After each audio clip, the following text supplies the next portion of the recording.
एक छोटे से शांत तटीय गांव में, जहां समुद्री हवा में नमक की सुगंध घुली रहती थी और लहरों की आवाज दिन रात सुनाई देती थी, एक बूढ़ा मछुआरा रहता था जिसका नाम रवि था।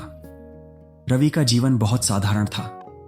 वह बहुत गरीब था, लेकिन उसका दिल बहुत विशाल और दयालु था।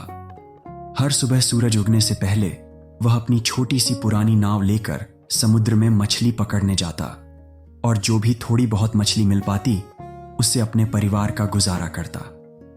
वह अक्सर अपनी किस्मत को कोसता था कि उसे कभी कोई बड़ा खजाना, कोई बेशकीमती मोती या कोई अद्भुत समुद्री जीव क्यों नहीं मिलता, जैसा कि कहानियों में सुना जाता था। एक दिन जब वह अपनी नाव से गहरे समुद्र में जा रहा था, उसकी नजर पानी में एक अजीब सी तेज चमक पर पड़ी। चमक इतनी तीव्र थी कि पानी के नीचे से भी साफ दिखाई दे रही थी। रवि उत्सुक हो उठा।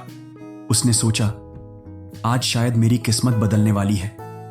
उसने तुरंत अपनी पुरानी जाल फेंका और धीमे धीमे उसे खींचने लगा। जब उसने जाल को नाव में खींचा तो उसमें एक विशाल चमकदार सीप था। सीप के अंदर एक अद्भुत दूधिया सफेद रंग का मोती था, जिसकी चमक इतनी तीव्र थी कि उसने दिन के उजाले में भी अपनी आभा बिखेर दी।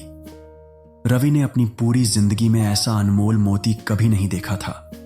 उसकी चमक इतनी अद्भुत थी कि उसने अंधेरी रात में भी रोशनी कर दी, जैसे कोई छोटा सा चांद चमक रहा हो। रवि की आंखें चमक उठी। उसने सोचा, अब मेरी गरीबी दूर हो जाएगी। मैं इसे बाजार में बेचकर बहुत अमीर बन जाऊंगा और अपने परिवार को हर सुख दे पाऊंगा। वह खुशी खुशी अपनी नाव लेकर गांव की ओर लौटने लगा। उसका दिल आशा और उत्साह से भरा था। तभी रास्ते में उसे समुद्र में एक जहाज का टूटा हुआ हिस्सा दिखा, जिस पर एक बूढ़ा नाविक फंसा हुआ था। नाविक कई दिनों से वहां फंसा था और भूख प्यास से बेहाल था। उसका शरीर सूख चुका था और उसकी आंखें अंदर धंस गई थीं। उसे देखकर रवि का दयालु हृदय पिघल गया। वह जानता था कि अगर उसने मदद नहीं की तो नाविक ज्यादा देर जीवित नहीं रह पाएगा। उसके पास पीने के लिए थोड़ा पानी और खाने के लिए एक सूखी रोटी थी। यही उसका दिन भर का भोजन था। बिना एक पल सोचे उसने अपनी नाव नाविक की ओर बढ़ाई और अपना सारा पानी और रोटी उसे दे दी। नाविक ने पानी पिया और रोटी खाई, जिससे उसे जीवन दान मिला और थोड़ी ताकत मिली। उसने रवि की आंखों में कृतज्ञता के आंसू लिए कहा, आपने मेरी जान बचाई है। मैं आपका यह एहसान कैसे चुकाऊं? रवि ने मुस्कुराते हुए कहा, मैंने तो बस इंसानियत का फर्ज निभाया है। किसी की मदद करना हमारा कर्तव्य है। उसने नाविक को गांव तक पहुंचाया और फिर अपने रास्ते चला गया।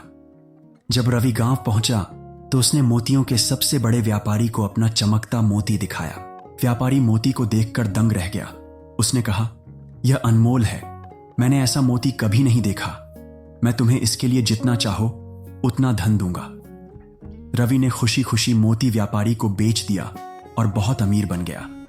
उसने गांव में सबसे बड़ा और सुंदर घर बनाया, गांव के जरूरतमंदों और गरीबों की मदद करने लगा और एक बड़ा मछुआरा बेड़ा भी खरीद लिया। कुछ समय बाद वही बूढ़ा नाविक, जो अब स्वस्थ हो चुका था, गांव में आया। उसने सुना कि रवि अब एक अमीर आदमी बन गया है और उसकी दयालुता के किस्से पूरे गांव में मशहूर हैं। नाविक ने रवि से मिलकर कहा, मुझे यह जानकर बहुत खुशी हुई कि आप इतने सफल हो गए हैं। आपकी दयालुता ने मुझे जीवन दान दिया था और मुझे लगता है कि यह आपकी दयालुता का ही फल है। रवि ने नाविक का हाथ पकड़ते हुए मुस्कुराते हुए कहा, मेरी अमीरी का असली कारण यह चमकता मोती नहीं है और न ही केवल मेरी मेहनत है, बल्कि वह दयालुता है जो मैंने आपको उस दिन दिखाई थी।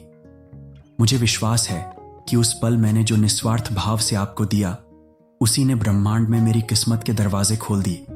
अगर मैंने उस दिन अपनी भूख और प्यास की परवाह किए बिना आपको वह पानी और रोटी न दी होती, तो शायद मैं कभी इस मोती तक नहीं पहुंच पाता, या ये मोती मुझे मिलता भी तो उसका कोई मोल नहीं होता।